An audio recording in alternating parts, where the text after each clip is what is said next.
Hello, I'm Linnea Miller, and I'm here today to read a book called Jack and the Leprechaun.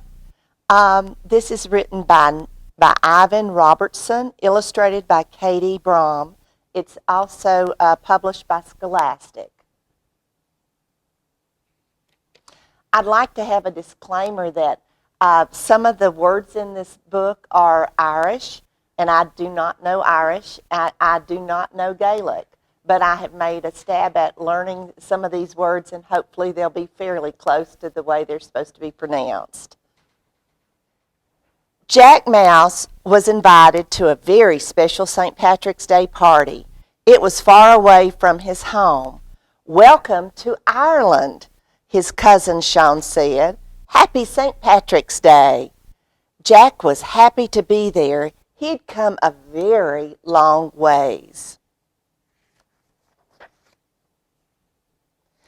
"There will be music and dancing and lots of food at the St. Patrick's Day party," said Sean. "And there will be plenty of new things to see and do. Maybe if we're really lucky, someone might even catch Liam the leprechaun this year." "Who's Liam the leprechaun?" asked Jack.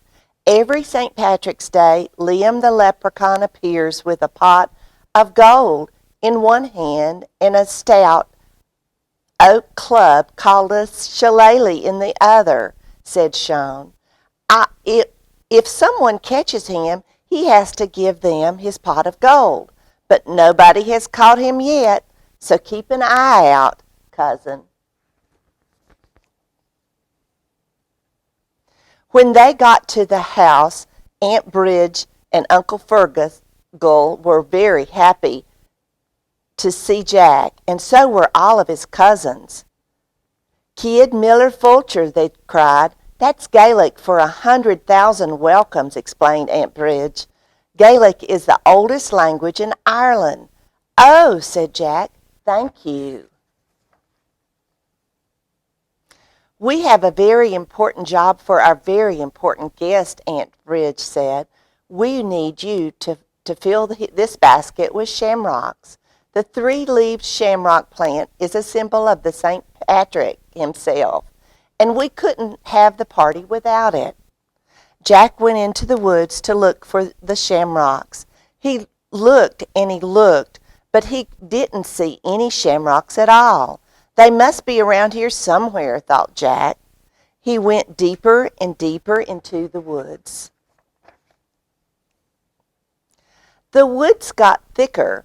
The woods got darker. Jack was about to give up when he looked at the ground and saw shamrocks everywhere. He would have his basket filled in no time. "Tee-hee-hee! To-ho-ho!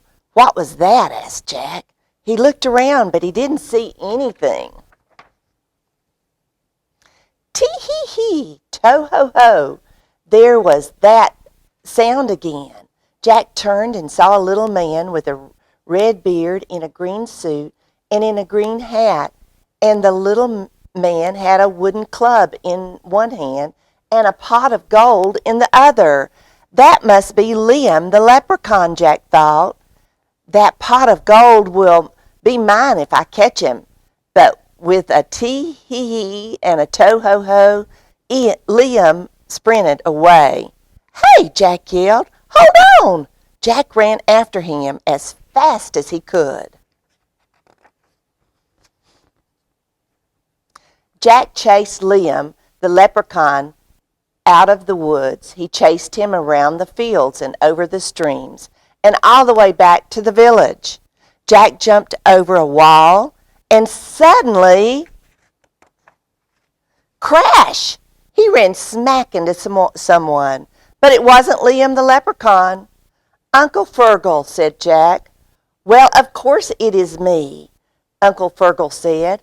"Where are you off to when there's a party waiting at home?" "I was trying to catch a leprechaun," Jack said. "Leprechaun? Faith and begorra!" Uncle Fergal laughed. "Don't you have better things to do today than chase an imaginary creature? Don't you even know what today is? It's St. Patrick's Day. March the 17th is a day of the biggest celebration of Ireland, continued Uncle Fergal. Now enough of this foolishness. Come with me. But Jack began. Uncle Fergal didn't even hear him.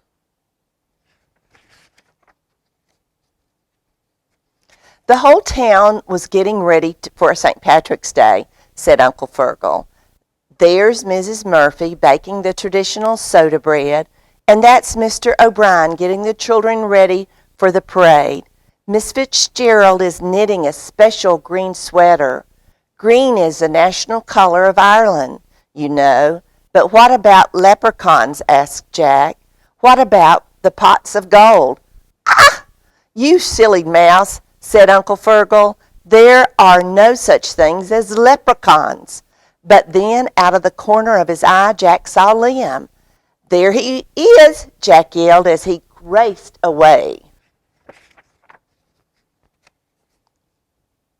Tee-hee-hee, to-ho-ho, sang Liam the leprechaun. Then suddenly Liam tripped and fell. Gotcha, said Jack as he grabbed Liam's arm. But the leprechaun just laughed. Why, Jack, don't you even recognize your own cousin? Jack looked closer. It wasn't Liam at all. It was his cousin Sean. Before he knew it, Jack was laughing too. Suddenly, Sean stopped laughing. We're late for the party, he said, and I still have to get the shamrocks, Jack said. Let's go. Off they ran, picking as many shamrocks as they could find along the way. When they got to the house, the party was just starting. There was music and dancing and lots of food. The mayor played the traditional St. Patrick's Day song, Danny Boy, on his harp, and everybody clapped. Just before the sun went down, there was a knock at the door. There on the front steps was a surprise. It was the next best thing to a pot of gold. It was a pot of cheese from Liam the leprechaun. Happy St. Patrick's Day. Happy St. Patrick's Day. I'm Linnea Miller, and I've read to you Jack and the Leprechaun. Thank you.